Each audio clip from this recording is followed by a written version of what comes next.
드리도록 하겠습니다. 자비하신 하나님 아버지, 저에게 주의 귀한 말씀을 듣고 나누는 시간을 허락하여 주셔서 감사합니다. 주님의 재림하실 때가 가까우나 길이 오래 참으심으로 아무도 멸망치 않고 다 회개하기를 원하시는 하나님의 은혜를 감사합니다. 이 시간 저희에게 필요한 하늘의 만나를 풍성히 주시고 저희에게 넘치는 것은 세상 속에 신음하는 영혼들을 살리는 양식으로 쓰게 하여 주시옵소서. 저희 머릿속에 불필요한 상념들을 없게 하시고 정신을 맑게 하셔서 주의 말씀이 저희 마음속에 영적 양식이 되게 하여 주시옵소서. 모임의 시종을 주관하여 주시고 또한 저희가 외치는 이 소리가 많은 사람들을 다시금 깨우는 그러한 귀한 말씀이 되게 하여 주시옵소서. 우리 주 예수 그리스도의 귀하신 이름 의지하여 간절히 기도드립니다. 형제 자매님들 반갑습니다. 또 이렇게 부족한 사람이 말씀을 나누기 위해서 또 이 자리에 서게 됐습니다. 제가 강의를 지금까지 한 10여 편을 한 걸로 알고 있는데요. 제 강의가 좀 어려워요, 사실은. 제가 또 다루는 부분이 좀 어려운 부분들을 좀 다루고 있고, 또 잘 인용하지 않거나 아니면은 연결되는 말씀인데 연결이 되지 못하고 이렇게 따로 떨어져 있는 그런 말씀들, 사건들을 갖다가 하나로 엮어서 말하자면 이제 종합 패키지예요. 근데 제가 이제 그 예루살렘의 멸망부터 해가지고 지금 이제 점점 이제 그 끝을 향해서 다 이제 다가가고 있는데요. 그런 뜻에서 제가 우선 말씀 하나를 읽고 시작하도록 하겠습니다. 계시록 14장 1절입니다. 계시록 14장 1절의 말씀입니다. 또 내가 보니 어린 양이 시온산에 섰고 그와 함께 14만 4천이 섰는데 그 이마에 어린 양의 이름과 그 아버지의 이름을 쓴 것이 있도다. 계시록에 이 말씀 한 문장 이렇게 딱 나와가지고는 이게 설명이 안 돼요. 왜 이 자들이 도대체 어디서 어떻게 나타난 건가? 어떤 과정을 거쳤는가? 그것을 제가 구약의 사건들을 들어서 그것을 이 말씀을 풀려고 합니다. 조금 좀 생소하죠? 대부분 보면은 잘 다루지 않는 부분이다 보니까 이런 말씀을 갖다 이렇게 구약의 사건들로 이렇게 푸는 경우가 없는데 이 말씀을 구약의 사건들과 그 말씀들을 통해서 제가 이제 한번 펼쳐 보이도록 하겠습니다. 수룹바벨 성전이 처음 이제 준공하기 전에 이제 스가랴 선지자가 나타나서 이들에게 이제 용기와 그리고 이제 감동을 이제 줬는데 그때 이제 스가랴 선지자가 한 말씀이 있어요. 스가랴서 8장 3절과 8절의 말씀인데요. 내가 시온에 돌아왔은즉 예루살렘 가운데 거하리니 예루살렘은 진리의 성읍이라 일컫겠고 만군의 여호와의 산은 성산이라 일컫게 되리라. 그들은 내 백성이 되고 나는 성실과 정의로 그들의 하나님이 되리라. 이것은 약속이죠. 순종을 조건으로 하는 하나님의 약속이에요. 약속인데 이 말씀이 그 당시에 수룹바벨 성전을 쌓던 사람들 속에서 이루어졌지만 이것이 마지막 때 계시록 14장 1절이죠. 이 말씀에서 이루어져요. 마지막 때. 왜냐? 시온에 돌아온다 하셨잖아요. 시온산에 누가 서세요? 예수님이 서시죠. 예수 그리스도께서 시온산에 서셔요. 시온에 돌아왔은즉 예루살렘 가운데 거하리니 예루살렘 진리의 성읍이라 일컫겠고 만군의 여호와의 산. 여호와의 산이 어디예요? 시온인데 이 당시에 스룹바벨이 살던 시절에 이 당시에는 성전이 성전산에 있었죠. 이 성전산이 이들이 말하는 여호와의 산이에요. 이곳이 성산이라고요. 근데 그것이 계시록 14장 1절에 가서 그것이 성취가 돼요. 14만 4천 인들을 통해서 그리스도의 품성을 대표하는 자들이 나타남으로 인해서 이들이 같이 예수님과 함께 그 자리에 선단 말이에요. 그것을 이제 사도 요한이 계시 중에 보았죠. 물론 이 성전을 쌓은 사람들은 실패를 했어요. 당시에는 성공한 것처럼 보였지만은 우리와 같은 또 사람들, 남은 자들을 남겨놓고 그렇게 하고 또 역사의 뒤로 사라졌어요. 우리가 이제 바톤을 이어받은 사람들이죠. 하나님께서 남은 백성들을 이렇게 불러 쓰시는 원칙이 있어요. 이게 원칙이라고 그래야 될지 원리라 해야 될지 모르겠는데, 이 바벨론의 후손들이 그 1차 귀환자들이 돌아왔잖아요. 수룹바벨과 예수아를 따라서 돌아서 나와가지고, 성전을 이제 건설을 하고, 그렇게 하고 나서 또 이들이 이 역사를 또 계속 이어가지 못하고 또 쉬었죠. 그때 또 다시 아닥사스다 왕의 1차 조소가 내리면서, 에스라가 사람들을 또 데리고 나와서 또 율법의 주권을 또 회복하는 일이 있어요. 그러면서 또 성벽을 쌓죠. 그러니까 이들은 앞서 나온 사람들을 도와주는 사람들이에요. 같이 협력해서. 그렇게 하고 또 3차 귀환 때 느헤미야가 또 나왔어요.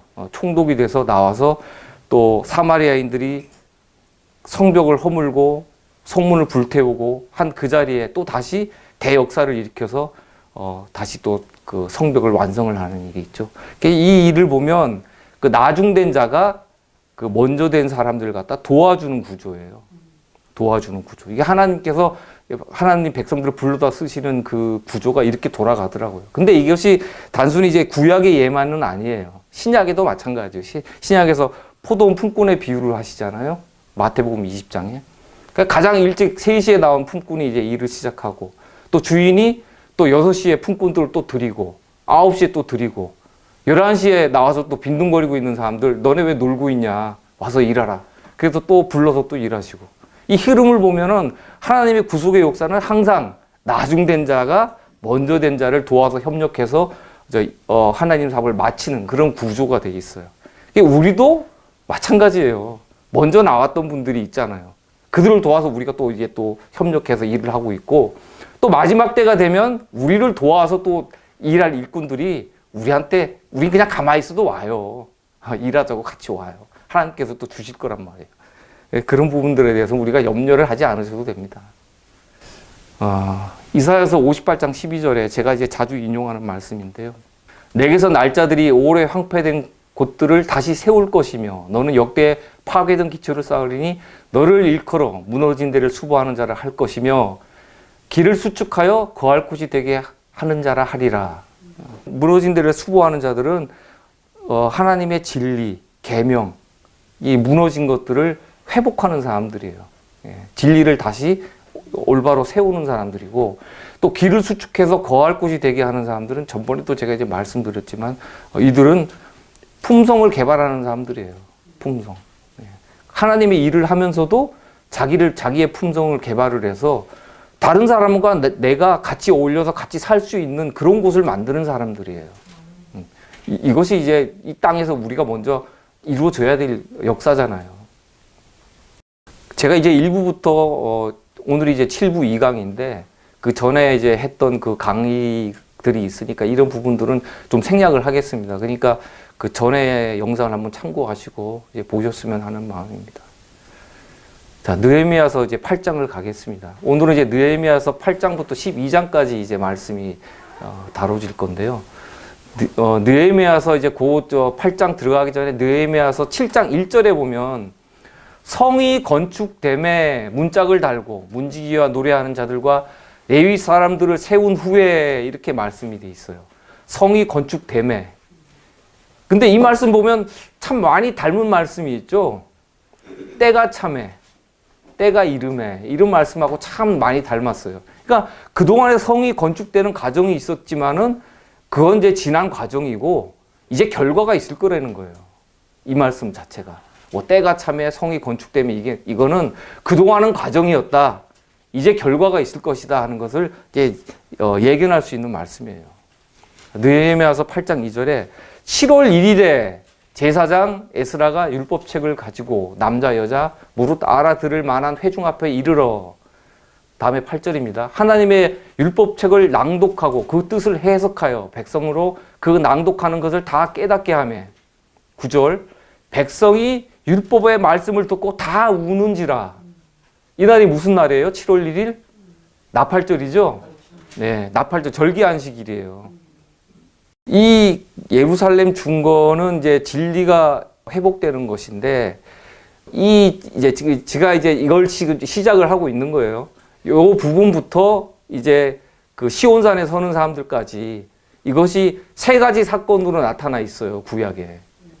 제가 이제 세 가지를 갖다가 이제 그 예표된 사건들을 갖다가 제가 이제 그 지금부터 설명을 드릴 거예요. 자, 이때 이제 에스라가 특별히 지은 나무 강단에 올라서 자원하서 모인 백성들 앞에서 율법서를 낭독해요.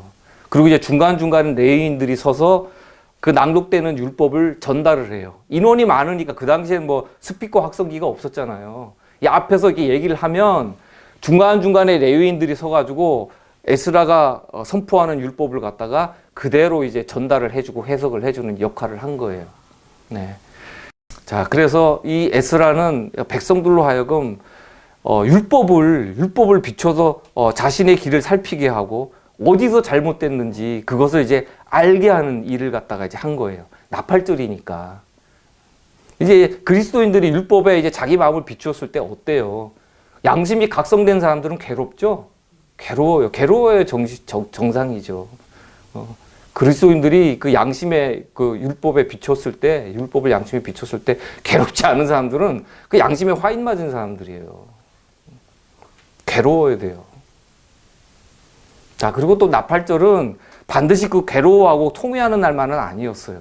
이 말씀에 보면, 느헤미야가 이제 이 우는 백성들을 갖다가 이제 레위인들하고 같이 위로를 해요. 에스라도 그렇고. 이르기를 너희는 가서 살찐 것을 먹고 단 것을 마시되, 이 평소에 먹던 음식들이 아니에요. 이런 것은 특별히 준비한 음식이죠. 예비치 못한 자에게는 너희가 나누어 주라. 이날은 우리의 주의 성일이니 근심하지 말라. 여호와를 기뻐하는 것이 너희의 힘이니라 하고 느헤미야서 8장 10절에 말씀을 해요. 이게 나팔절에 이제 반일은 율법 낭독과 이제 회개에 쓰고, 나머지 반일은 이웃들하고 같이 특별히 장만한 음식을 갖다 나누면서 기뻐하는 거예요. 그것이 나팔절이었어요. 자, 7월 1일 날 이제 나팔절에 이제 이렇게 율법서가 낭독이 되고, 그 다음에 이제 그 또 초막절이 들어가잖아요. 7월 15일부터 21일까지 7일간 초막절이 시작이 돼요. 근데 이제 나팔절 다음 날부터 이들이 뭐 올리브 나무까지나 감람나무까지 이런 것들을 모아서 그때부터 초막을 짓기 시작을 해요. 초막이 다 지어지면 자기 이제 살던 집에서 나와서 7월 15일부터 21일까지 초막에 거주를 하게 돼요. 거주를 하고, 그 다음에 그 다음 날 맨 마지막에 이제 8일째 되는 날이죠. 그때 이제 성회를 개최를 해요. 다 같이 모여서. 여기서도 이제 하나님의 율법이 또 이제 선포가 되죠. 이제 회중이 다 모인 자리에서. 자, 그리고 근데 이제 문제가 있어요. 제가 이제 이 말씀 읽으면서 참 이상하다. 왜 이들이 또 다시 회개를 하는 일이 있는가. 대속죄일 때 벌써 이들이 죄를 버리고 다 회개하는 경험을 했잖아요. 했는데 이들이 느헤미야서 9장에 가서 1절에 보면 이런 말씀을 해요. 다 모여 금식하고 굵은 배를 입고 티끌을 무릅쓰고, 이렇게 말씀되어 있어요. 이거는 회개하는 모습이잖아요. 대속죄일에 이들이 회개를 다 안 하고 남은 여죄가 있나? 아니면 다른 죄를 또 범한 것이 있었을까? 불과 며칠 사이에 어떻게 개인이 아니고 거국적으로 모든 백성이 이거 또 행할 수가 있는가? 이게 참 힘들었어요. 이 말씀 보고 참 힘들었어요. 그래서 이들이 분명히 절기까지 다 잘 지내고 22일까지. 근데 22일까지 잘 지내고 나서 불과 이틀 만에 24일에 이렇게 또 거국적인 회개 운동을 일으킬 수가 있는가? 근데 이것은 이게 전례 없는 일이에요. 성경 어디를 봐도 대속죄일 장막절 지나서 이렇게 거국적인 회개를 했다는 기록 자체가 없어요. 이건 전무후무한 기록이에요. 그래서 이것은 뭔가 분명히 하나님께서 우리에게 주시는 어떤 말씀의 중요성이 있겠다. 이렇게 해서 좀 이 부분에 대해서 좀 나름대로 좀 들여다보게 됐어요. 자, 느헤미야서 9장 5절부터 37절을 보면 좀 이상한 장면이 나와요. 레위 사람 예수아와 또 7명이 하나님께 부르짖고 탄원하는 장면이 나와요. 근데 이제 이들이 이제 쭉 이제 열거하는 내용들을 보면 이때 하나님의 천지 창조 이후부터 아브라함, 모세, 그 열조들의 어떤 일들, 이방 왕들로부터 자기들이 어떤 종된 자기들의 형편, 이런 것까지 다 열거해요. 역사를 다 열거하는 거예요. 말하자면 천지 창조부터 아브라함을 거쳐서 지금 자기들의 형편까지 설명하는 거니까 이거는 인간 역사를 다 망라하면서 짧은 구절들이지만 다 망라해서 그걸 설명하고 있단 말이에요. 그렇게 하고 나서 맨 나중에 이 말미를 어떻게 마무리하고 있냐면 우리가 이 모든 일을 인하여 이제 견고한 언약을 세워 기록하고 우리의 백성들과 레위 사람들과 제사장들이 다 인을 치나이다 하였느니라 하고 느헤미야 9장 37절에 이렇게 말씀되어 있어요. 인치는 일이 있어요. 견고한 언약을 세우고 기록하는 일이 있어요. 그러니까 이거는 세상 종말에 하는 일이에요. 이거는 세상 종말에 하는 일이에요. 이게 지금까지 그들이 했던 그런 회개가 아니에요. 1년치의 그런 회개가 아니라고요. 인간 역사 이후에 아담과 하와 이후에 그 일어났던 그 죄의 역사를 이들이 다 열거하면서 총체적인 회개를 하고 있어요. 이것이 무언가 딱 들여다보니까 분명히 이들이 대속죄일이 끝났는데도 또 초막절을 지냈는데도 초막절이 지났다는 거는 벌써 이들이 죄가 다 도말되고 없어졌다는 거거든요. 없어졌는데 또 회개를 해요. 이상하죠? 자, 근데 이거는 무엇이냐면은 하나님께 대한 탄원이에요. 회개도 회개지만 하나님께 대한 탄원인데 어떤 탄원이냐면은 하나님께서 주신 그 언약의 축복을 우리에게 주십시오. 주십시오 하고 탄원하는 거예요. 근데 이들의 형편이 어땠냐면은 이들은 자치권을 받고 예루살렘 성전과 성벽을 다 쌓았지만 여전히 이방 왕의 종들이었어요. 그들이 신분이 회복된 게 아니란 말이에요. 맞죠? 이들은 하나님 백성이었어요. 자유인이었어요. 근데도 이들은 비록 바벨론에서 나왔지만 그들의 신분은 여전히 종이었단 말이에요. 이방 왕이 사단을 상징하죠. 사단한테 여전히 잡혀 있어요. 자신들의 구원을 부르짖고 있는 거예요. 이들은 자신의 신원이 회복되기를 간절히 원하는 거예요. 이것은 무엇을 상징하냐면은 야곱의 환란 아시죠? 야곱의 환란 아실 거예요. 에서가 야곱이 자기 일가를 거느리고 온다는 얘기를 듣고 복수심에 불타요.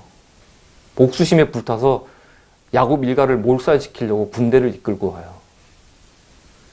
그때 야곱은 돌아갈 곳이 없었어요. 어딜 돌아가요? 외삼촌 라반하고는 언약을 맺었단 말이에요. 돌을 쌓아서. 서로의 영역을 침범하지 않기로.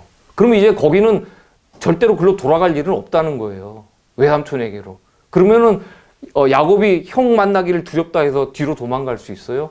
갈 곳이 없어요. 이미 그것은 라반에게 다 줬단 말이에요. 그 땅은. 그러면 자기는 아버지로부터 받은 그 기업, 그 땅을 갖다가 되찾기 위해서 가야 되는데 형을 만나야 돼요. 형을 만나지 않고는 이 문제가 해결되지 않아요. 근데 에서는 죽이려고 군대를 거느리고 와요. 근데 야곱은 군대도 없어요. 그냥 데리고 있는 종들하고 식솔하고 육축들밖에 없어요. 야곱의 마음이 어떻겠어요? 갈 곳도 없고 앞으로 나가자니 죽으러 가는 거고 뒤로 가자니 갈 곳도 없고 진퇴양난이라 그러죠. 이거를 사면초가라 그러죠. 이런 상황에서 야곱이 고통 중에 기도하는 거예요. 그때 이제 그 예수님이 나타나셔서 이 야곱과 씨름을 하잖아요. 씨름을 하잖아요.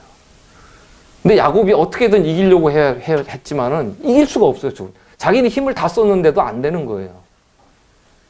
그 한도표를 갖다가 그분이 손을 한번 딱 댔을 때 야곱이 그냥 자빠져 버려요. 나자빠져 버렸어요. 힘 한번 못 쓰고 할 수 있는 거는 그냥 바지가랑이 붙고 그냥 늘어지는 것밖에 없었어요.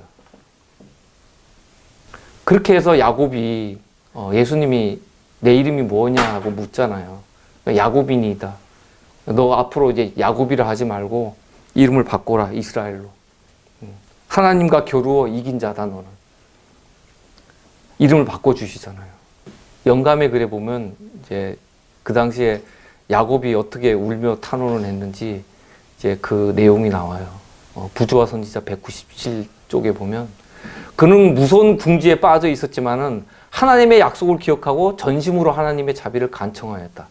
하나님의 약속을 기억했다 그러죠. 그죠? 아까 제가 그랬잖아요. 견고한 언약을 세우고 기록한다 그랬죠. 아까 그 백성들이, 남은 백성들이. 근데 야곱이 했던 것도 똑같아요. 이 약속을 기억하고 그걸 했단 말이에요. 자비와 간청을. 그렇게 하고 야곱에게 자신을 나타내신 분은 약속의 천사 그리스도였다 하고 이렇게 말씀되어 있어요. 언약의 천사라고. 여기도 똑같이 언약이란 말이 나오죠. 그 남은 자손들에게도 그 언약을 붙들기 위해서 하나님께 탄원하는 일이 있었던 거예요. 7월 24일 날 대속주일도 지나고 장막절도 지나서 야곱의 환란이에요. 그것은. 그런 일은 없었다 그랬죠. 성경에. 딱 한 번 나온다 그랬죠. 야곱의 환란을 표상하는 예표예요. 이 사건이.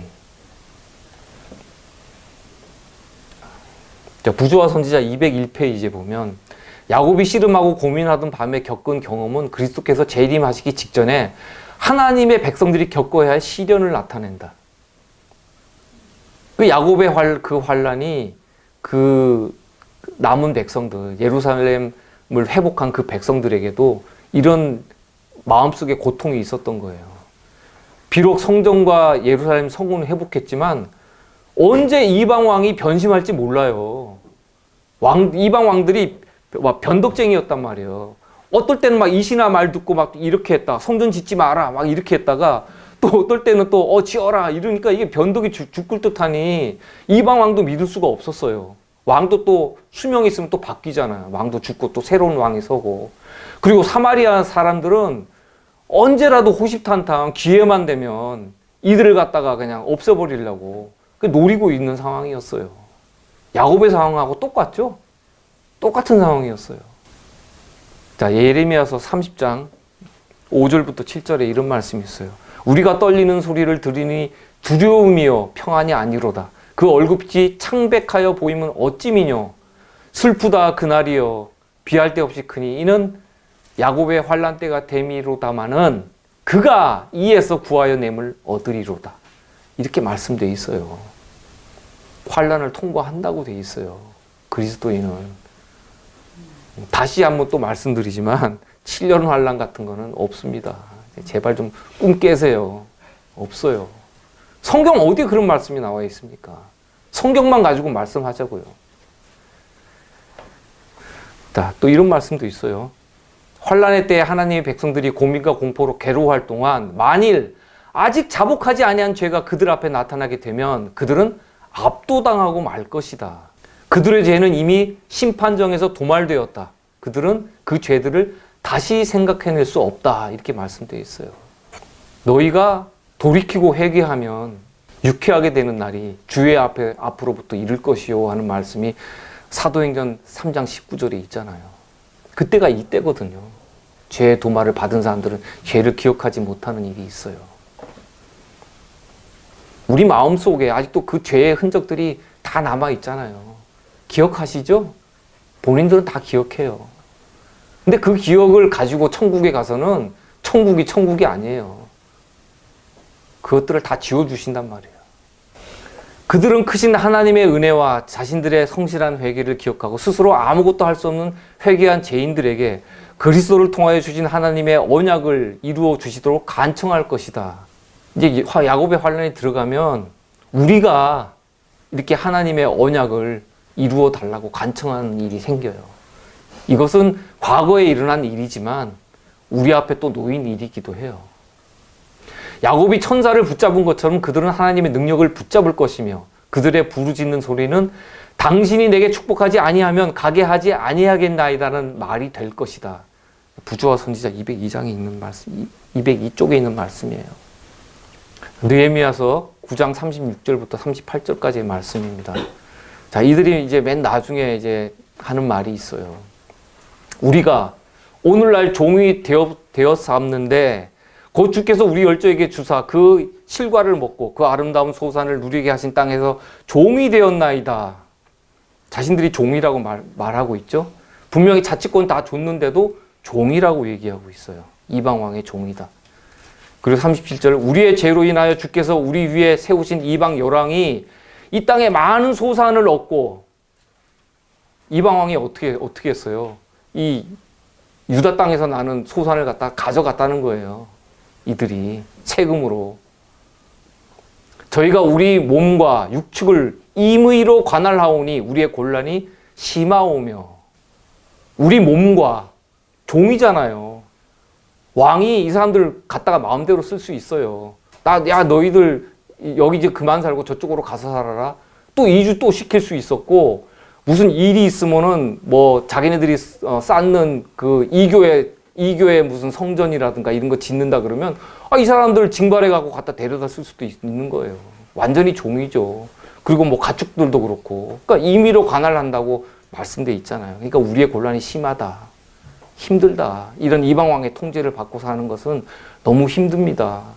하나님의 언약을 우리에게서 빨리 이루어 주십시오. 그런 간절함이 이들 마음, 기도 속에 있어요. 38절입니다. 우리가 이 모든 일을 인하여 이제 견고한 언약을 세워 기록하고 우리의 방백들과 레위 사람들과 제사장들이 다 인을 치나이다 하였느니라. 이 견고한 언약을 세우고 인을 친다는 것은 이겼다는 거예요. 이겼다는 거예요. 하나님으로부터 언약의 축복을 받아냈다는 거예요. 야곱처럼. 이들이 승리자 이스라엘이 됐다는 거예요. 자, 계시록 22장 11절에 이런 말씀이 있죠. 불의를 하는 자는 그대로 불의를 하고 더러운 자는 그대로 더럽고 의로운 자는 그대로 의를 행하고 거룩한 자는 그대로 거룩되게 하라. 이것은 하나님의 인치심이 끝났다는 선포예요. 더 이상 이제 은혜의 시간도 없고 죄의 두말도 없고 아무것도 없다. 이제 재림 때까지 그대로 돌아. 이때는 이제 야곱의 환란이 들어가기 전에 가족들이 이제 분리되는 때가 와요. 가슴 아프죠. 근데 이것이 이제 안식일 계명 때문에 그런 거예요. 다른 거 다 필요 없고 안식일 계명 단 하나 때문에 그것을 순종하겠다고 하는 사람과 순종하지 않겠다는 사람들하고 두 무리로 나뉘어요. 자, 마지막 날 사건들 216페이지. 같은 가족을 이루고 있던 자들이 분리된다. 의인들에게는 하나의 표가 주어진다. 이것을 이제 영문으로 보니까 마크로 돼 있더라고요. 마크. 이건 이제 기록한다, 쓴다 그런 뜻이에요. 만군의 여호와가 이르노라. 내가 나의 정한 날에 그들로 나의 특별한 소유를 삼을 것이요 또 사람이 자기를 섬기는 아들을 아낌같이 내가 그들을 아끼리니. 말라기서 3장 17절의 말씀이죠. 하나님의 계명에 순종해 온 자들은 빛 가운데서 성도들하고 이제 교제한 사람이 있었어요. 근데 이들의 말을 듣지 않은 사람들, 그들이 그토록 복음을 외쳤고 기별을 주었고 그렇게 했는데도 이것을 받지 않는 사람들은 하나님의 표와 반대되는 표를 받는단 말이에요. 마태복음 24장 40절 41절 그리고 누가복음 17장 34절 35절에 이런 말씀이 있어요. 하나는 데려감을 당하고 하나는 버려둠을 당할 것이요. 이 말씀이 있단 말이에요. 가족들이 분리된단 말이에요. 한 집안에 있었어도 같이 농사일을 하고 있었어도 그와 교제했던 자들이 이것은 그는 성도예요. 하나님의 기별을 받은 사람이에요. 셋째 천사의 기별을 받은 사람들이에요. 이들이 교제를 했는데 이것을 받아들이지 않고 거부한 사람들은 하나님과의 영원한 분리의 표를 갖게 될 때 성도들은 그의 이름이 생명책에 있을 것이다. 이렇게 목사와 복음 교육자에게 보내는 증언 243페이지에 이렇게 기록이 돼 있어요. 이 표를 갖다가 마크라고 돼 있어요. 마크. 잘 기억하세요. 그리고 이제 성경 번역을 제가 이제 찾아봤는데 이 표징을 왜 표징이라고 번역을 했을까? 그 안식일에 대해서 이것을 대대의 표징이라고 돼 있잖아요. 왜 표징이라고 번역을 했을까? 이 부분에 대해서 좀 제가 찾아봤어요. 표징은 이제 한문이잖아요. 국한문 개역 성경에 어떤 한문을 썼는지 봤어요. 봤는데 이게 그 겉표자에다가 징조를 나타낸 데는 그 징자더라고요. 겉표자를 쓰더라고요. 그래서 이거는 잘못된 번역인데 왜 이것을 썼을까? 이 겉표자를 쓰게 되면 어떤 문제가 있냐면 이것은 밖으로 드러나는 특징이에요. 상징이에요. 밖으로. 그러니까 겉으로 보이는 특징, 상징이라는 의미가 있어요. 그러니까 다른 말로 하면 겉보기와는 다른 참 것이 있을 수도 있다는 의미가 될 수도 있단 말이에요. 이 말 자체가. 상당히 위험한 단어예요. 그러니까 한글 성경, 그리고 또 국한문 성경 번역은 이 안식일의 상징성을 갖다 부각을 시키고 그 실존성을 갖다 배제하려고 했어요. 그러니까 안식일을 지키는 백성들이 이런 성경을 봤을 때는 아주 안 좋은 번역이거든요. 그리고 마지막 날 사건들 216페이지에서도 나왔잖아요. 하나의 표라고, 마크라고 돼 있잖아요. 마크. 자, 여호와께서 시내산 위에서 모세에게 이르시기를 마치신 때 증거판 둘을 모세에게 주시니 이는 돌판이요 하나님이 친히 쓰신 것이더라. 이렇게 출애굽기 31장 18절이 되어 있는데 이 친이라는 말도 잘못 번역이 되어 있어요. 이 에츠바가 손가락이에요. 손가락으로 쓰셨다. 하나님께서 하나님의 손가락으로 쓰셨다. 이렇게 번역이 돼야 되는데 이걸 또 친히 쓰신 이렇게 번역이 되어 있단 말이에요. 이것도 참 나쁜 번역들이거든요. 직역할 수 있는 부분을 갖다가 왜 이렇게 자꾸 은유적으로 표현을 하냐고요. 그리고 사인, 표시, 그죠? 이 표징이라는 원 단어를 보면 히브리어의 오트인데 이거는 표하다, 표시하다, 사인이거든요. 근데 이 표하고 마크는 동의어예요. 사인, 마크, 그리고 라이트 해가지고 쓴다 이런 표시가 이거 다 동의어인데 이런 것들을 갖다 번역하면서 다 다른 말로 번역을 해놓은 거예요. 어디서는 표징이라 그랬다가 어디서는 뭐 기록이라 그랬다가 이렇게 다르게 표현을 해놓으니까 잡아내기가 힘들죠. 특히 한글 번역들이 그런 것들이 참 많아요. 단어가 많으니까 취사 선택할 수 있는 단어들이 많으니까. 그 바벨론을 갖다 우리가 무엇을 바벨론이냐고 하냐면은 진리에다가 오류를 섞어놓은 것이 바벨론이잖아요. 혼잡된 것. 그 목사 61페이지에 보면 이런 말씀이 있어요. 타락한 교단의 교회들이 바벨론이다. 우리가 이제 천주교만 자꾸 바벨론이다, 바벨론 그렇게 얘기를 하는데 큰 음료다, 바벨론이야 그러는데 그것이 아니라 타락한 교단이 바벨론이에요. 음행하는 교단. 그리고 아까 전 시간에 그 강의에서도 나왔지만 잘못된 기별, 잘못된 예언을 해석하면서 그런 거 전하면 그게 바벨론이에요. 딴 게 바벨론이 아니라고요. 근데 사람들이 그걸 몰라요. 개신교들은 다 똑같이 천주교만 바벨론이라 그래요. 천주교만. 제가 천주교에서 나왔어요. 제가. 근데 천주교보다도 못한 교리를 가르치는 데가 개신교예요. 아무리 말씀 찾아봐도 아닌 거예요. 더 못하더라고요. 양심에서 계속 찔리고 괴로운데 뭐가 한 번 받은 구원은 영원한 구원이냐고요. 자기 자신을 기만하지 마세요. 바벨론은 유독한 교리들, 즉 오류의 포도주를 육성해 왔다. 영혼의 본질적인 불멸성, 악인의 영원한 고통, 영원한 지옥이죠. 베들레헴 탄생 전에 그리스도의 선제성에 대한 부인, 하나님이 아니라는 거예요. 피조물이라는 거예요. 어떻게든 간에. 일단 성부 하나님이 계시고 그 이후에 우리가 모르는 중에 창조된 피조물이라는 거예요. 그리고 하나님의 거룩하고 성별된 날인 안식일을 갖다가 주일 중 첫날인 일요일을 높이는 것. 이런 것들이 다 바벨론이란 말이에요. 왜 천주교에서 개신교인들을 얕잡아봐요. 우리는 큰 집이고 너희는 작은 집이다. 그리고 우리는 금반지고 너희는 은반지다. 왜 이런 얘기를 왜 하는지 좀 아셔야 돼요. 그만큼 개신교 교리가 허점이 많다는 거예요. 차라리 천주교 교리는 그래도 논리적으로 맞아요. 성경적은 아니더라도 논리적이고 합리적이에요. 근데 개신교 교리는 보면 논리적이지가 않아요. 합리성도 없어요. 근데 그게 진리라고 우겨대니 천주교에서는 우습게 보는 거죠. 이런 성경의 잘못된 번역들, 이런 잘못된 단어의 취사 선택이 나오는 이유가 다 이 바벨론의 오류가 사람들한테 편견을 줬고 그 편견이 잘못된 번역을 만들어낸 거예요. 자, 느헤미야 10장으로 가겠습니다. 그 남은 백성과 제사장들과 레위 사람들과 문지기들과 노래하는 자들과 느리는 사람들과 및 이방 사람들과 절교하고, 그리고 우리 딸은 이 땅의 백성에게 주지 아니하고 우리 아들을 위하여 저희 딸을 데려오지 아니하며 우리가 안식일이나 성일에는 사지 않겠고 7년마다 땅을 쉬게 하고 모든 빚을 탕감하리라 하였고.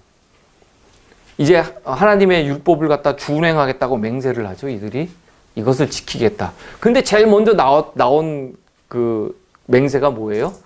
이방 사람과 절교하고. 왜냐하면은 항상 이방 사람들이 들어와서 문제를 일으켰거든요. 그리고 또 잡족을 만들어내고 섞인 무리를 만들어가지고 불평분반을 자아내고 하나님과 백성들을 이간하고 잘못된 교리들을 세우고. 그래서 제일 먼저 나온 게 이방 사람들과의 절교예요. 이게 1번이라고요. 그리고 뭐 실질적으로 뭐 결혼하고 뭐 이건 두 번째 문제예요. 안식일 지키는 것도 마찬가지예요. 이방 사람들하고 절교만 해도 안식일 지켜요. 잘 지켜요. 자, 그리고 또 이들이 이제 여러 가지 개혁을 해요. 여러 가지 개혁. 첫 번째가 뭐냐면은 이 성전세를 바쳐요. 성전세를 바치는데 3분의 1을 바쳐요. 원래는 이제 모세 율법에 의하면 출애굽기 30장 13절에 보면은 이제 반세계를 바치게 돼 있는데 이제 세금을 좀 낮췄던 것 같아요. 이 당시에 사람들이 좀 형편이 어려웠던 것 같아요. 성전세를 갖다가 3분의 1로 낮춰서 이렇게 바치게 했고, 뭐 이것은 하나님께서 정하신 하나님께서 이렇게 하라 이렇게 명령하신 게 아니고 모세의 율법이다 보니까 이런 부분들에 대해서는 좀 융통성이 있었던 것 같아요.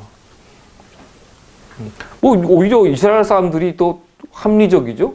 뭐 우리한테 뭐 율법주의자 그러는데 이들은 하나님께서 직접적으로 명령하신 거는 절대적으로 지켰지만 이런 모세의 율법, 융통성이 있는 법에 대해서는 이들이 이렇게 운용을 했단 말이에요. 이걸 가지고 죄라고 하지 않았어요. 그리고 두 번째, 해마다 정한 기한에 나무를 하나님 전에 들여서 율법대로 제단에 사르게 또 이제 했어요. 이거 뭐냐, 번제단에 불이 꺼지면 안 되거든요. 번제단에 불이 꺼지면은 예수님의 중보가 끝났다는 거예요. 이건 말이 안 되는 거거든요.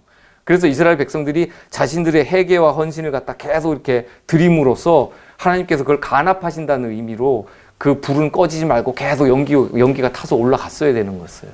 그러니까 이들이 자신들의 헌신으로 그것을 계속 정한 때에 돌아가면서 그 백성들이 그 땔감을 제공을 하겠다, 드리겠다 하고 이렇게 이들이 또 이것을 또 선언을 하고, 또 토지 소산의 만물과 각종 과목의 열매를 하나님 전에 또 드리고, 11조죠. 이런 것도 드리고, 또 맏아들들과 생축에 처음 난 것과 우양에 난 것들, 이런 것도 하나님 전에 가져가서 제사장에게 또 주고, 또 처음 익은 밀의 가루, 거제물, 각종 과목의 열매와 새 포도즙과 기름을 또 제사장에 또 가져가서 하나님의 또 골방에다 이렇게 또 두고, 11조도 레위 사람들에게 또 줄 것을 이렇게 다 약속을 합니다.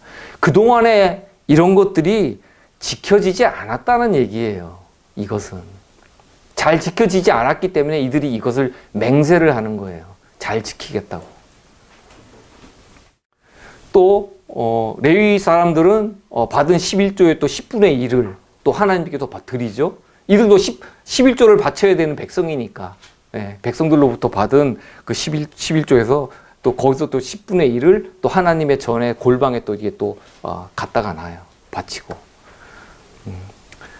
그리고 또 거제로 드린 곡식, 새 포도즙과 기름을 가져다가 성소에 기명을 두는 골방에 이게 성소에 기명을 두는 골방은 제사장들과 문지기들, 노래하는 자들이 있는 골방이에요. 거기다 또 이렇게 갖다 두고. 그리고 또 우리가 하나님의 전을 버리지 아니하리라 하고 또 느헤미야 10장 39절에 이렇게 또 마지막으로 얘기를 하면서 그동안 잘 지키지 않았던 이런 그 율례들을 이들이 개혁하고 바로 세웠어요. 많은 개혁들이 일어났죠. 자, 그리고 느헤미야서 11장에 가면은 이 백성들을 이제 나눠서 살게 해요. 성을 이제 다 짓고 나서 그럼 누가 성에 들어가서 살 것이냐? 이제 이것도 하나의 문제죠. 만약에 이제 우리가 새 예루살렘 성에서 살게 된다 그러면 이것도 이제 문제가 될 거예요. 누가 그러면 예루살렘 성에 들어가서 살고 누구는 예루살렘 성 밖에서 살 것이냐. 새하늘과 새 땅이 된 이후죠. 이런 문제가 있어요. 근데 여기 구약에 이제 나타난 말씀으로 보면 이 그 명단을 갖다 이렇게 쭉 작성을 하면서 특히 이제 그 솔선수범한 지도자들 있죠. 지도자들하고 제비 뽑은 10분의 1의 사람들이 예루살렘 성 안에 들어가서 살아요. 그러니까 10분의 1이라고 돼 있어요. 그거 모르겠어요. 실제로 새하늘과 새 땅 이후에 10분의 1의 백성이 선택받은 백성들이 예루살렘 성 안에 살게 될지 그건 모르겠어요. 모르겠는데 어쨌든 구약에서는 10분의 1이라고 이렇게 10분의 1이라고 돼 있고 그리고 이제 그 솔선수범한 지도자들 같은 경우에는 그 말하자면 이제 사도나 사도나 선지자들 이런 분들이 이제 솔선수범한 지도자들이 되겠죠. 근데 이 당시에 구약 시대 때 이 새로 지은 예루살렘 성은 아주 위험한 곳이었어요. 안전한 곳이 아니에요, 이곳이. 제가 거기 들어가서 살겠습니다. 이게 자원하기가 힘든 거예요. 제사장이나 성전 봉사자들, 노래하는 자들, 레위인, 느디님 사람들은 당연히 하나님의 성전 곁에서 봉사를 해야 되니까 이들은 무조건 들어가야 돼요. 칼 맞아 죽더라도 거기 들어가서 죽어야 돼요, 이 사람들은. 근데 나머지 백성들은 거기 들어가서 살기를 원하는 백성도 있었겠지만 원하지 않은 백성이 있을 수도 있었어요. 왜냐하면 항상 그 사마리아 사람들의 침략의 위험이 있었던 곳이란 말이에요. 안전한 곳이 아니었어요, 이건 결코. 자, 그리고 느헤미야서 12장에 이제 두 번째 예표예요. 아까 이제 첫 번째 예표로 야곱의 환란에 대해서 말씀을 드렸죠. 두 번째 예표가 예루살렘성 봉헌식이에요. 이때 이제 봉헌에 들어가기 전에 이들이 이제 제사장 레위 사람들이 이제 몸을 정결케 하고 정결례를 먼저 행하고 또 백성과 성문과 성을 이제 정결케 하였느니라 해서 느헤미야 12장 30절에 이렇게 말씀되어 있어요.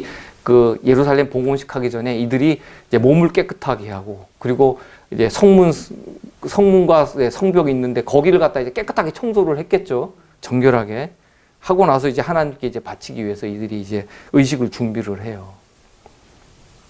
저도 이거를 이제 보면서 도대체 이들이 무슨 의식을 하는 건가? 저는 처음에 이렇게 생각했어요. 우리의 열조들이 하나님을 배반하고 함으로써 예루살렘 성전과 성벽이 다 무너지고 이렇게 됐지만 이방의 그 종들이 됐지만 저희가 하나님의 자비를 얻고 은혜를 입어서 다시 이게 성전과 성벽을 다 건축하고 성벽 위를 걸으면서 성벽은 이제 하나님의 계명을 의미하잖아요. 성벽을 걸으면서 하나님을 이제 찬양을 하잖아요. 그러면서 우리가 다시는 여호와 하나님을 배반치 아니하고 하나님의 말씀에 계명에 온전히 순종하는 삶을 살겠습니다 하고 이런 맹세의 의미에서 행진을 하는지 알았어요. 행진을 하는지 알았는데 이들이 거쳐간 그 망대라든가 수분 같은 걸 들여다보니까 그 의미가 남다르더라고요. 그냥 이게 단순한 게 아니더라고요. 그래서 제가 이 부분에 대해서 조금 좀 깊이 좀 보게 됐어요. 제가 좀 잘 안 보여서 안경을 좀 쓰겠습니다. 자, 이 그 두 무리가 풀무망대에서 출발을 해요. 성경 번역은 풀무망대로 되어 있지만 풀무망대가 아니라 화덕망대가 오히려 번역이 맞아요. 여기는 이제 화덕이 떡 굽는 그 화덕인데 그 크기가 이제 한 60cm에서 90cm 정도 되는 이제 작은 화덕인데 이제 그쪽 지역에 아마도 이제 그 떡 굽는 사람들이 많이 모여 살지 않았나 뭐 이런 추정도 한다 그래요. 근데 이제 그 망대가 이제 하는 일이 뭐냐면 어쨌든 화덕 망대에서는 빛이 나오잖아요. 그죠? 거기서 불을 떼니까. 그러니까 화덕 망대는 이제 말씀의 빛을 뜻해요. 하나님의 말씀의 빛이. 이들이 이제 두 무리가 하나님의 빛을 받아서 말씀의 빛을 받고 이들이 이제 그 신앙을 시작을 한단 말이에요. 출발을 한단 말이에요. 근데 출발을 하는데 반대 방향으로 출발해서 서로 마주보고 만나요. 특이하죠? 예. 그러니까 느헤미야는 풀무망대에서 북쪽으로 올라가요. 네, 북쪽으로 올라가고 에스라의 찬양대는 반대 방향으로 남쪽으로 내려가요. 자, 그럼 이제 북쪽으로 올라간 느헤미야의 찬양대를 먼저 보도록 하겠습니다. 화덕망대 이제 윗길로 이들이 올라갔는데 따라 올라가다 보면 성 넓은 곳이 나와요. 성 넓은 곳을 거치죠. 근데 성벽이 좁으면은 사람들이 이제 가면서도 조금 불안감이 있죠. 저 밑에 보면은 지금 낭떠러지 같고 떨어질 것 같은 그런 위험한 감을 좀 갖게 되는데, 넓은 성벽으로 가면은 마음의 안정감이 있단 말이에요. 위험한 곳이 안 보이니까. 그래서 이들이 이제 빛을 따라가는 과정에서 이들이 영적으로 이제 그 안주하는 그 경험이 있단 말이에요. 이 경험을 하고, 그 다음에 다음번에 지나가는 데가 이제 에브라임 문을 지나요. 근데 에브라임이 그 여로보암 지파가 에브라임이거든요. 근데 이 여로보암 지파가 자긍심도 상당히 강했지만은 이 여로보암 왕이 그 배달과 단에 금송아지를 만들어 갖고 섬기게 하고, 또 평민 제사장을 세워서 하나님 제사를 드리게 하고, 이런 만행을 저질렀단 말이에요. 그래서 이 에브라임은 그 계시록에 보면은 12지파에서 빠지잖아요. 에브라임 지파와 단 지파가 빠지고, 거기에 이제 요셉 지파하고 므낫세 지파가 들어가요. 그 자리에 대체를 하는 일이 있어요. 그래서 이제 이 에브라임은 이제 바벨론을 상징을 해요. 바벨론. 영적으로 뭔가 다른 것을 갖다 섞은 것을 가르치고 그것을 믿고 따르는 그런 것을 상징을 해요. 근데 이들이 옛문에 또 다시 이르죠. 옛문. 옛적 선한기를 이들이 또 다시 찾아요. 옛문으로 가요.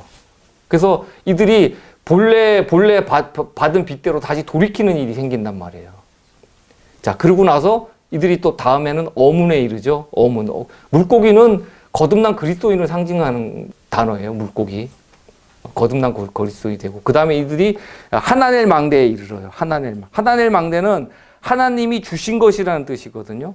이들에게 하나님이 뭘 주셨을까요? 갑자기 주신 건 아니죠. 이미 주셨는데 이들이 몰랐다가 나중에 깨닫는 거죠. 세천사의 기별을 주셨단 말이에요. 네. 우리가 가지고 있는 이 세천사의 기별을 이들이 나중에 그것을 받고 이제 깨닫는 일이 생겨요. 깨달을 때 이들이 그 다음에 가는 곳이 어디예요? 한메아 망대죠. 한메아가 백이라는 뜻이거든요.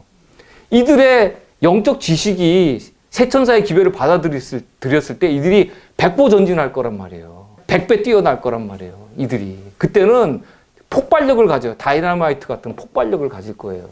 우리보다도 더. 그리고 다음에 이들이 드디어 이제 양문에 이르러요. 양문은 그리스도를 상징하죠. 나는 양들의 문이라고 예수님께서 말씀하셨죠. 이들이 그리스도의 의에까지 이르게 돼요. 그리고 그 다음에 이들이 가는 곳이 감옥문에 이르러요. 이상하죠? 왜 잘 가다 갑자기 또 이들이 감옥문에 가냐. 근데 이제 감옥문에 이런 그 뜻을 보면 다른 말로 거멸문이라고 돼 있기도 하고, 또 감시문이라고 번역이 돼 있기도 하죠. 근데 다 번역이 틀린 번역은 아니에요. 다 맞아요. 말하자면 이것은 이제 이들이 환란에 들어가는 거예요. 환란의 경험이 있어요. 반대 방향에서 가는 그 에스라 찬양대를 볼게요. 이번에는 화덕망대에서 똑같이 출발하죠. 빛을 가졌어요. 말씀의 빛을 가지고. 근데 이들은 우편 분문으로 가요. 근데 분문은 배설물이거든요. 배설물. 아마도 그 당시에 사람들의 인분이라든가 짐승들의 그런 그 배설물들이 이곳으로 버려지기 위해서 바깥으로 가져가지 않았나, 이렇게 추측을 할 수 있어요. 근데 왜 이들이 빛을 가지고는 왜 배설문으로 가요? 이게 참 이상하다. 저도 이거 생각하면서 많은 것을 생각을 했는데, 이들이 분문으로 간 것은 내가 이제 그리스도를 아는 지식이 고상함으로 인하여 다 배설물로 여겼다고 사도 바울이 고백하잖아요. 그죠? 이들은 처음서부터 빛을 가지고 영광의 길로 간 사람들이 아니에요. 에스라가 제사장이죠. 이들은 영광의 길을 처음부터 추구했던 사람들이 아니에요. 배설물처럼 세상 것들을 다 버리고 전진한 사람들이란 말이에요. 그런 의미에서 이들은 느헤미야의 찬양대와는 반대 방향이에요. 반대 방향이에요. 그리고 이들이 그 다음에 가는 곳이 어디예요? 샘문이죠, 샘문. 북문을 통해서 샘문으로 가죠. 샘문은 무엇을 뜻해요? 그리스도의 순수한 복음. 섞이지 않은. 샘에서 물이 나죠? 물이 나면 거기에 뭐가 안 섞여 있어요. 아주 순수한 거예요, 그 샘물은. 그 예수님께서 요한복음 4장 14절에 이렇게 말씀하시잖아요. 내가 주는 물을 먹는 자는 영원히 목마르지 아니하리니 나의 주는 물은 그 속에서 영생하도록 솟아나는 샘물이 되리라. 이런 말씀을 하시잖아요. 섞인 것이 없는 순수한 복음, 진리를 갖다 상징하는 말씀이에요. 그 다음에 이들이 또 이제 어디를 거쳐가냐면 성으로 올라가는 곳으로 가죠. 성으로 올라가는 것은 뭐냐면 올라가는 건 힘든 일이에요. 그죠? 내리막길은 쉽죠. 썰매 타도 되고. 옛날에 이제 비료푸대 같은 거 있으면 동네에서 높은 데서 그냥 올라 앉아갖고 막 썰매 타서 내려오고 막 그랬잖아요. 근데 올라가는 건 힘든 거예요. 등산은 어려워요. 계단 올라가는 거는 지치는 일이에요. 그러니까 이것은 성화의 시작을 얘기해요. 성화가 시작됐다는 거예요, 이들에게. 그리고 이제 그 다음에 이들이 가는 곳이 다윗성의 층계예요. 힘들죠? 이건 성화의 과정이에요. 이때부터 이제 힘든 그 여정이 시작이 된 거예요. 그 다음에 이들이 이르는 곳이 다윗궁의 윗길이에요. 하필이면 왜 다윗궁의 윗길일까요?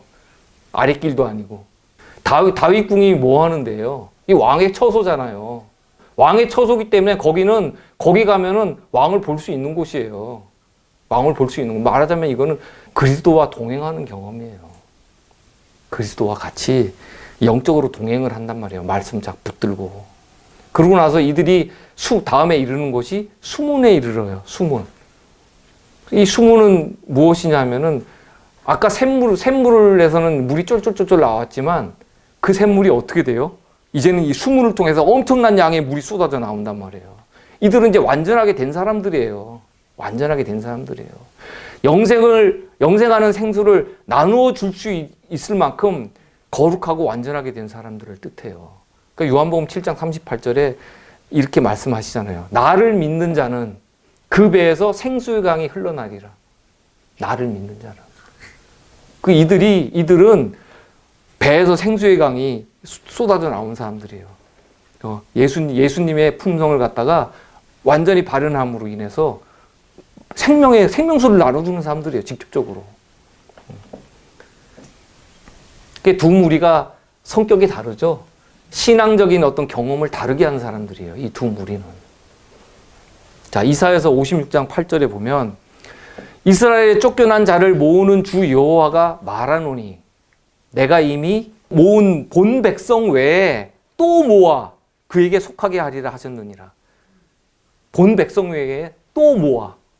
본 백성이 쫓겨나긴 똑같이 쫓겨났던 사람들인데 누구를 본 백성이라 그래요? 예? 누구를 본 백성이라 그러고 누구를 또 모은 자라 그래요. 예? 아까 성행렬하는 사람들 무리를 통해서 이미 다 보여드렸잖아요. 에스라가 본 백성이에요. 그들은 돌이키고 돌아와서는 다른 길로 가지 않은 사람들이에요. 끝까지 자신의 진리를 고수하고 끝까지 나간 사람이에요. 환란을 통해서 나간 사람들이에요. 그리고 그 느헤미야의 무리들은 성의 넓은 곳을 갔다가 에브라임 문을 또 위로 통과했다가 이게 잘못된 길로 곁길로 갔다가 돌이켜서 돌아와가지고 회개하고 셋째 천사의 기별을 받아들이고 이들이 영적 지식이 충만하고 그리고 용기 백배에서 또 복음 사업을 마치는 그런 또 백성으로 나타나는 사람들을 상징을 한단 말이에요. 요한복음에도 또 이런 말씀이 있어요. 아까 이사야 56장 8절에 했던 말씀처럼 요한복음 10장 16절에 또 이 우리에 들지 아니한 다른 양들이 내게 있어. 우리에 들지 않은 다른 양이 있다고 말씀하시죠. 우리에 들지 않았어요. 잠시 잠깐 딴 데 가서 놀고 있는 곁길로 빠진 양들이 있다는 거예요. 돌아올 양들이 있다는 거예요.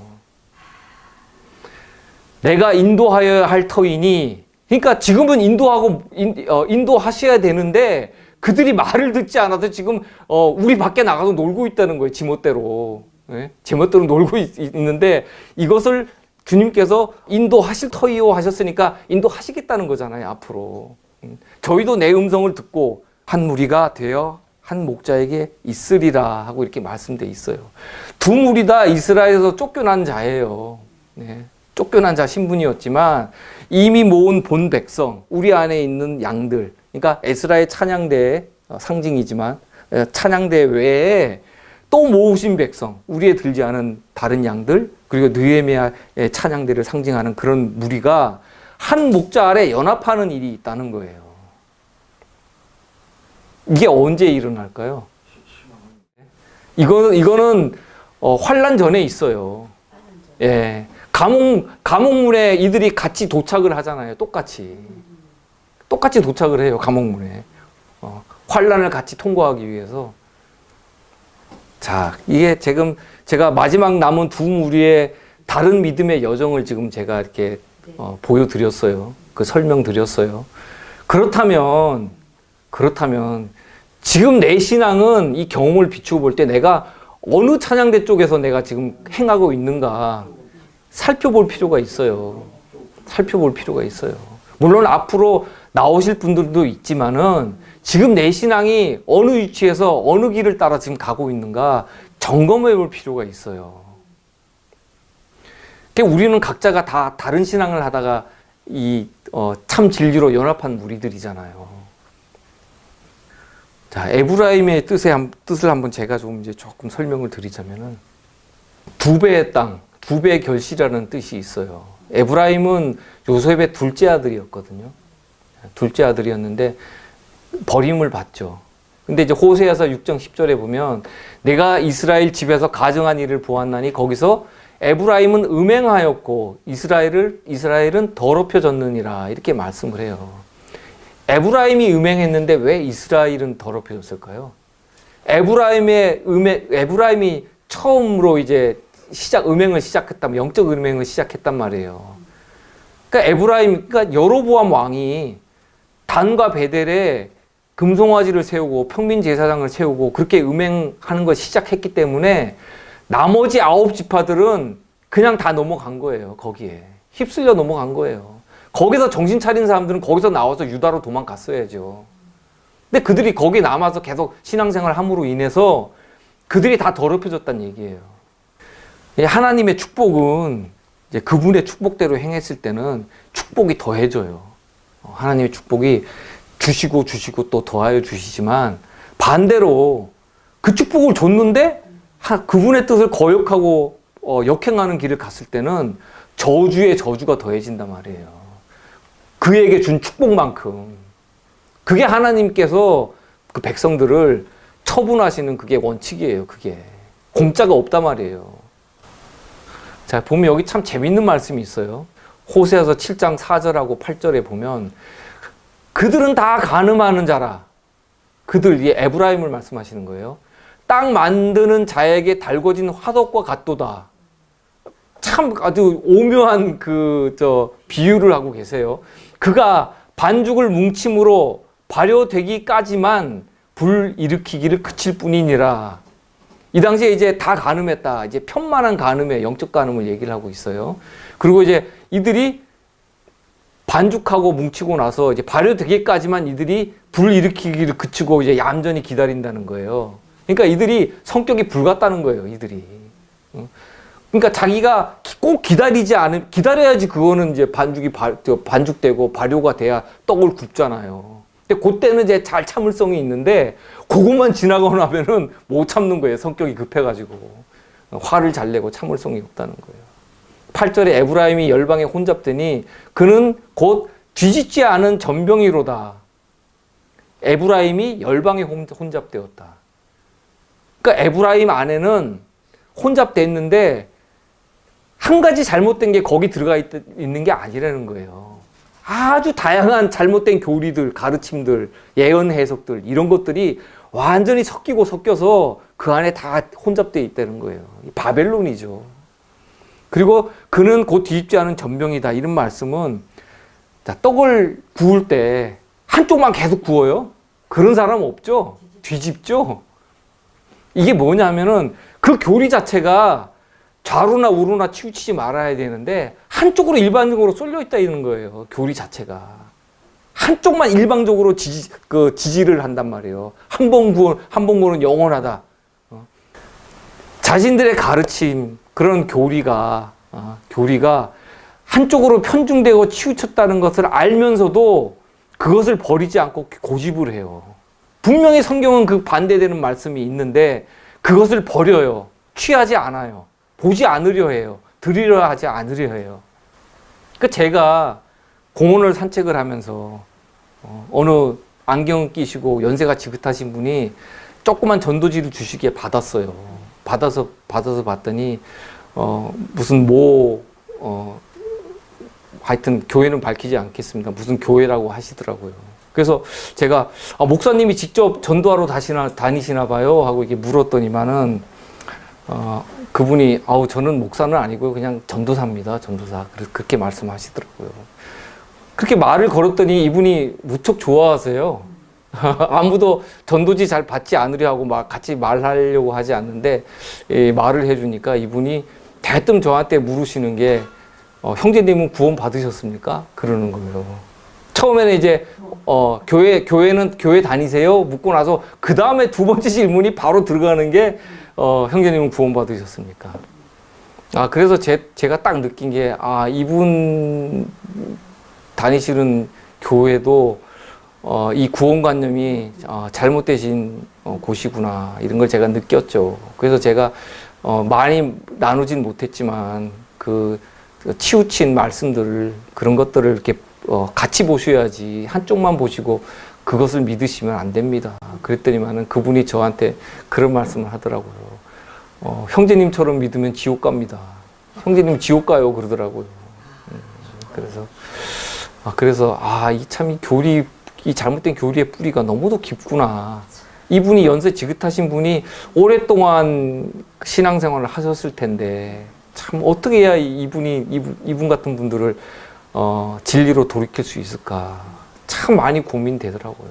왜냐하면은 안 들으니까 반대되는 성경절이 있다는 것도 알아요. 이분이 얘기를 해보니까 아시는데 한 번 받은 구원은 영원하다는 거예요. 그래서 더 이상 얘기할 수가 없더라고요. 너무 완고하셔서 그게 참 안타까웠어요 그때. 그러면서 제가 속으로 그런 생각을 했어요. 도대체 그럼 하나님 제가 할 수 있는 게 무엇이 있겠습니까? 참 제가 그런 역량이 너무 부족합니다. 이런 분들을 어떻게 깨워야 되겠습니까? 제가 마음속으로 이제 그런 고뇌를 한 적이 있었어요. 호세아서 7장 9절. 이방인들이 그의 힘을 삼켰으나 알지 못하고 백발이 무성할지라도 알지 못하도다. 그러니까 이들은 바벨론 그 잘못된 교리가 자신의 영혼을 갖다 다 정복하고 있는 상태인데도 그걸 몰라요. 분별력을 완전히 상실해버렸어요. 자, 예루살렘 성 봉헌식 때의 이 의미를 갖다가 우리가 또 시편에서 한번 다시 되새겨 보도록 하겠습니다. 시편 48장 12절 13절이에요. 너희는 시온을 편답하고 그것을 순행하며 그 망대들을 계수하라. 13절입니다. 그 성벽을 자세히 보고 그 궁전을 살펴서 후대에 전하라. 에스라와 느헤미야가 찬양하면서 성벽 위를 행진하면서 한 일이 뭐예요? 이거 한 거잖아요. 이 일을 한 거잖아요. 시온을 편답하잖아요. 그것을 순행하잖아요. 망대들을 계수하잖아요. 이게 똑바로 있나? 어디 기울어지지 않나? 빈틈은 생기지 않았나? 허물어지지는 않았나? 이 시온은 하나님의 도성 예루살렘을 이제 뜻하고 편답한다 이런 이 뜻은 주위를 돈다는 거예요. 근데 이제 그냥 걸어서 돌기만 하는 게 아니라 경계한다는 의미가 있어요. 경계하면서 이렇게 걸어 도는 거예요. 또 순행한다는 거는 왕을 호위하는 거예요. 순행은 상당히 이거는 우리가 진흥왕 순수비 아시죠? 그 순수, 순행 이런 말은 왕에게만 쓰는 단어예요. 왕에게만 쓰는 단어지 일반 백성들은 이런 말 못 쓰는 단어예요. 옛날에는. 왕을 호위하는 이 사람들이 이 또 망대들 또 이제 개수하면서 거기를 지나가는데 이 망대가 뭘 또 의미를 하냐면 이 말씀의 빛이 온전한가? 하나님의 계명이 온전히 서 있는가? 망대 자체가 적군을 갖다 멀리서 내다보고 경계하기 위해서 이제 망대가 있는 거잖아요. 이것을 계명이 하거든요. 계명. 하나님의 십계명이 이 역할을 하고 있는 거예요. 이 역사를 하고 있는 거예요. 근데 이 숫자가 온전하지 못하고 망대가 하나 사라져 버렸어요. 아니면 딴 걸로 바꿔치기 했어요. 이 망대 좀 보기 싫은데 우리 좀 이쁜 걸로 좀 도색도 하고 벽돌 좀 바꿔라. 바꿔치기 했어요. 그렇게 바꿔치기 해도 사람들이 그냥 꾸벅꾸벅 졸고 바뀌든지 말든지 뭐 하나가 없든지 말든지 이렇게 하면은 하나님의 백성이 아니죠. 그리고 13절에도 그렇게 말씀되어 있잖아요. 하나님의 성벽이 율법을 뜻하는데 여기가 틈이 생겼는지 벌어지지 않았는지 뭐 이끼가 껴가지고 나무가 이제 자라는 과정에서 또 뭐 돌틈에서도 자라는 나무도 있고 그러는데 그렇게 해서 성벽에 문제가 생기지 않았는지 이런 것들을 계속 들여다보고 경계를 하고 또 궁전을 살펴서 후대에 전하라 그러잖아요. 하나님의 궁전이 어디예요? 성소예요, 성소. 성소 진리가 온전한가? 그 교회 성소 진리 아세요? 성소 아세요? 성소가 뭐 하는 곳입니까? 하늘 성소는 있습니까?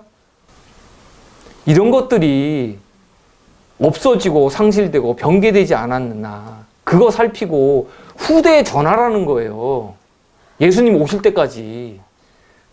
근데 이것이 생략되고 없어지고 이 일을 안 하면 그 신앙은 다 죽은 거예요. 없어지는 거예요. 목소리를 내야 돼요. 목소리를 높여야 돼요. 자, 그리고 이제 두 번째 예표를 마쳤죠. 느헤미야와 그 에스라의 두 찬양대가 이제 감시문에서 만나서 그곳에서 같이 이제 연합을 하고 이제 환란을 통과를 해요. 통과를 하고 나서 이제 성전으로 향합니다. 하나님께 제사를 드리기 위해서 성전으로 향합니다. 근데 여기에 이제 느헤미야서 12장 40절부터 이제 42절까지 이제 쭉 사람들의 이름이 이제 나열이 돼요. 감사 찬송하는 두 때와 나와 민장의 절반은 하나님이 전에 섰고 여기서 나는 느헤미야죠. 느헤미야 자신을 이제 나라고 이제 이렇게 기록이 돼 있어요. 근데 여기에 등장하는 사람들의 이름이 또 의미가 있어요. 발음하기도 힘든 이름들을 괜히 여기다 나열하신 게 아니더라고요. 자, 성전 제사에서 나팔을 분 제사장들의 이름이 있어요. 느헤미야서 12장 41절에 보면 자, 엘리야김 하나님께서 일으키신 그리고 마아세야 여호와의 일을 그리고 미냐민 오른손으로부터 그 미가야 누가 여호와와 같은가 이건 미가엘과 동의어예요. 누가 감히 여호와와 싸우리요 누가 여호와와 비기리요 이런 뜻이에요. 미가엘하고 동의어예요. 미가야는. 그리고 나의 눈이 여호와를 향해 있으니 엘요에네 그 다음에 여호와께서 기억하셨고 스가랴 여호와는 은혜로우셨도다 하나냐 이것을 읽으면 한 문장이 돼요. 한 문장이 돼요. 자, 그리고 성전 제사에서 또 찬송한 제사장들의 또 이름이 있어요. 아까는 나팔을 분 제사장들이고 이번 찬송한 제사장들 이름을 보면 여호와의 일을 하고 마아세야 또 나오죠. 여호와께서 들으셨고 스마야 하나님께서 도우셨다 엘르아살 강하시고 우시 여호와는 자비로우시니 요하난 나의 왕은 여호와이시다 말기야 그리고 엘람 높은 산 그리고 에셀 연합함 에스라 히야 여호와께서 비추실 것이다. 높은 산에서 연합함이요 여호와께서 비추실 것이다. 이 끝에 거를 보면 아까 처음에 제가 말씀드렸던 계시록 14장 1절의 말씀이 보여요. 또 내가 보니 어린 양이 시온산에 섰고 가장 높은 산이 어디예요? 시온산이에요. 높은 산은. 엘람은 높은 산 시온산을 얘기를 하는 거라고요. 그리고 그와 함께 14만 4천이 섰는데 누구와 연합해요? 14만 4천이. 그리스도와 연합하죠? 그 연합함이요 하고 이들이 이제 찬송을 하잖아요. 그리스도와 연합을 한단 말이에요. 그리고 그 이마에 어린 양의 이름과 그 아버지의 이름을 쓴 것이 있도다. 이들에게 인을 치신데 어떻게 인을 쳤어요? 하나님께서 빛으로 인을 치시죠. 빛으로 인을 치셔요. 여호와께서 비추실 것이다. 이것은 이제 예언이죠. 찬송하는 노래지만 이것은 계시록 14장 1절에 일어날 이 사건에 대해서 이것을 갖다가 노래하고 있는 거예요. 이 당시 이 사람들은 그 뜻을 몰랐죠. 그냥 자신이 받은 빚대로만 노래했을 뿐이죠. 근데 지금에 와서 어떻게 해요? 구약의 이런 사건들이 우리에게 주어진 계시록의 이 말씀들과 연결해서 다 풀리잖아요. 이 말씀을 갖다 이렇게 연구를 하면서 진작에 좀 일찍 끝낼 수도 있었던 부분이지만 하나님께서 또 시간을 더 주셔서 더 연구하고 더 살피고 그래서 지금까지 이렇게 조금 시리즈로 나가는 강의지만 이것이 이렇게 많이 좀 지체되지 않았나. 이것도 하나님의 뜻이 아닌가. 또 한편으로 또 감사합니다. 저도. 이 제사장들의 그 예루살렘 성 봉헌 제사는 실제죠. 사건이죠. 근데 사도 요한이 이제 이것을 미래의 계시로 봤죠. 그죠? 근데 이제 우리는 이거를 실제로 보게 될 거란 말이에요. 우리는. 부활한 사람들도 그렇고, 우리들도 이걸 다시 보게 될 거예요. 자, 둘째 성전이 중건되었을 때 하나님께서 어떠한 증거나 표적을 보이지 않으신 이유가 있어요. 아무런 표적이 없었단 말이에요. 이게 사람들의 눈과 감정을 즐겁게 하는 이런 그런 성전의 화려함들 있잖아요. 뭐 교리 같은 것도 이렇게 막 멋있게 이렇게 포장할 수 있어요. 교리도 뭐 딱딱하거나 뭘 행하라 뭐 어쩌라 이런 거보다 아름다운 뭐 사랑으로 포장하기가 제일 좋죠. 뭐든지 포용하고 그렇게 할 수 있어요. 근데 그런 거 하지 말라고 하는 이유가 사람들 마음 즐겁게 하고 눈에 보기 좋게 하고 그런 거 하지 말라는 이유가 그리스도를 발견하는데 실패하지 말라는 거예요. 그리스도는 십자가에서 돌아가시는 그런 모습을 자꾸 상기시키잖아요. 우리의 죄의 짐을 지고 골고다 언덕으로 가시고 하는 그런 장면들을 자꾸 상기시키지 어떤 영광의 주는 보이지 않아요. 왜냐하면 아직 주님께서 오시지 않았기 때문에 우리는 미래를 보고 우리가 그것을 감사하고 즐거워할 뿐이지 아직도 이 백성들은 종살이하고 있단 말이에요. 이방 왕에 붙들려서. 그 이두메 사람 헤롯이 로마의 권세를 등에 업고 왕조를 열었는데 예루살렘 성을 이제 크게 다시 중축하면서 로마 황제의 후원을 받아요. 이게 참 말이 안 되는 거죠. 그죠? 오히려 유대인들이 나서서 뜯어 말려야 했어야 입장인데 뜯어 말렸다는 얘기는 안 보이더라고요. 그 어떻게 하나님의 성전에 이방 이교 신을 섬기는 로마의 황제가 거기다 돈을 보태서 그거 하라고 그거 받아가지고 성전 증축하는데 근데 쓸 수가 있냐고요. 잘못됐죠. 근데 이제 모르겠어요. 예루살렘에 지금 뭐 제3성전이 지어졌는지 어쨌는지 그까지 뭐 관심이 없습니다만 거기에는 만약에 짓는다 그러면 어느 돈이 거기 들어갈까요? 전 그것도 이제 짐작이 가요. 어떤 돈들이 거기 들어갈 건지 이걸 보면 역사를 보면서 예루살렘 성전 중건 이후 유대인들에게 이 성전의 화려함과 웅장함은 그들한테 올무가 됐어요. 눈에 보기 좋고 화려하고 웅장하고 거룩한 예배, 뭐 아름다운 의식 이런 것들이 그들의 눈에 좋았기 때문에 정작 그리스도께서 이 초라한 인성의 모습을 쓰고 오셨을 때 그들 눈에는 메시아가 보이지 않았던 거죠. 학개서 2장 15절에 이렇게 말씀되어 있어요. 이제 청컨대 너희는 오늘부터 이전 곧 여호와의 전에 돌이 돌 위에 첨 놓이지 않았던 때를 추억하라. 왜 이런 말씀을 했을까요?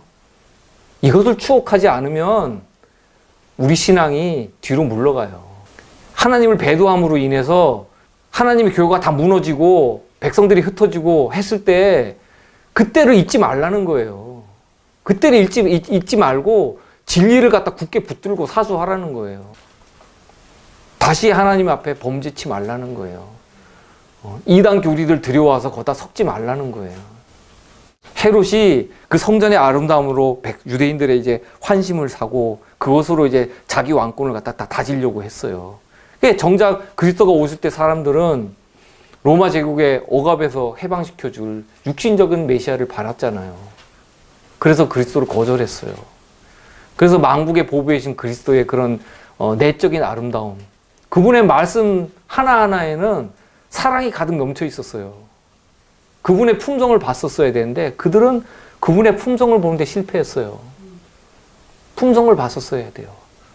겉모습, 외모, 화려함을 봐서는 안 됐는데, 그래서 이들이 지은 둘째 성전도 결국 실패하잖아요.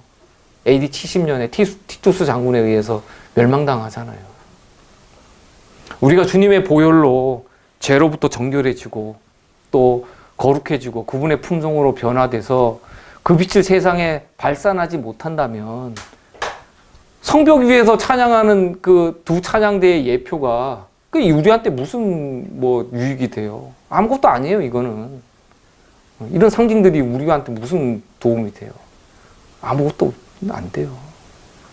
그런데도 불구하고 대부분의 그리스도인들이 주를 바라보지 않고 세상을 바라보고 또 육신을 바라보고 그렇게 하고 살아요. 이런 것에 빠지지 않기 위해서 이제 우리가 항상 신앙생활을 하면서도 서로가 서로를 이렇게 자꾸 봐야 돼요. 서로가 서로를 보면서 자꾸 모이고 또 서로가 서로에게 힘을 주기도 하고 위로를 주기도 하고 또 신앙적으로 도움을 주기도 하고. 자, 고린도전서 3장 16절은 너희가 하나님의 성전이라고 선포하고 계세요. 너희가 하나님의 성전인 것과 하나님의 성령이 너희 안에 거하시는 것을 알지 못하느냐. 사도 바울은 그리스도인과 그리스도인들이 모인 그 모임을 교회, 성전이라고 말씀하세요. 비록 초라하게 몇 명이 모이지 않았을지라도 하나님의 성전이란 말이에요. 17절입니다. 누구든지 하나님의 성전을 더럽히면 하나님이 그 사람을 멸하시리라. 하나님의 성전은 거룩하니 너희도 그러하니라. 교인이 범죄하는 것도 하나님의 성전을 더럽히는 거고 교회가 범죄하는 것도 하나님의 성전을 더럽히는 거예요. 똑같아요. 왜냐하면 그 성전 자체가 이 모임도 교인들의 모임도 성전이지만 그 사람 안에도 성전이 하나님을 모시는 성전이 있단 말이에요. 근데 거기 죄를 범하면 성령의 전인데 성령이 떠나시죠. 죄를 범한 자 안에서 성령이 같이 사실 수 없잖아요. 하나님의 교회에 해를 끼치는 건 참으로 두려운 일이에요. 지혜 있다는 이름난 사람들이 인간의 학식을 의지하고 또 뭐 인간의 어떤 이론과 이설, 오류 이런 걸 가지고 진리를 혼잡게 하고 그렇게 해서 또 자기를 더럽히고 다른 사람들의 신앙까지 더럽히고 이런 것이 너무 편만한 때예요, 지금은. 돌아오는 심판은 그래서 이 셋째 성전이라고 말할 수 있는 이 하나님의 남은 교회가 이 심판의 대상이에요. 이 그리스도인들이 심판의 대상이라고요. 자, 말라기서 3장 2절과 3장 3절을 읽고 마치도록 하겠습니다. 그의 임하는 날을 누가 능히 당하며 그의 나타나는 때에 누가 능히 서리요. 그는 금을 연단하는 자의 불과 표백하는 자의 잿물과 같을 것이라. 그가 은을 연단하여 깨끗게 하는 자 같이 앉아서 레위 자손을 깨끗게 하되 금, 은같이 그들을 연단하리니 그들이 의로운 제물을 나 여호와께 드릴 것이라. 자, 우리 자신이 하나님의 성전이라면 우리 속이 먼저 정결해야 되잖아요. 성전 정결이 이루어져야 돼요. 주님이 재림하시기 전에 내 속에 있는 이런 불순물들이 그 그리스도의 표백죄로 깨끗하게 씻겨나가는 경험이 없으면 아무 소용이 없어요. 이런 경험을 계속 하시기 바랍니다. 불순물은 자기가 모르는 중에 언제든지 들어올 수 있어요. 말씀의 가운데서 저희가 온전함을 누릴 수 있기를 간절히 기도합니다. 자, 기도하고 마치도록 하겠습니다.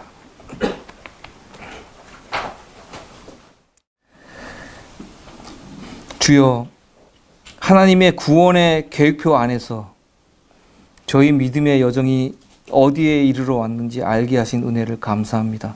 또한 저희 각 사람이 다른 환경과 여건에서 그리스도를 영접했을지라도 주의 포도나무에 접붙임되어 같은 양분을 먹었사오니 동일한 성령의 열매를 맺기를 원합니다. 시온산에 서신 그리스도와 14만 4천인 속에서 모세의 노래, 어린 양의 노래를 함께 부르기를 원합니다. 저희가 항상 이 세상 사는 동안 기회가 있는 줄 알고 살지 않게 하시고, 또 이 세상의 것이 영원히 안전한 것처럼 거기에 마음을 두지 않게 하시고 오직 그리스도께 시선을 고정시키게 하시옵소서. 주의 재림을 고대하는 이들에게 주시는 복음의 은혜를 날마다 새롭게 하여 주시옵소서. 우리 주 예수 그리스도의 거룩하신 이름 의지하여 간절히 기도드립니다. 아멘.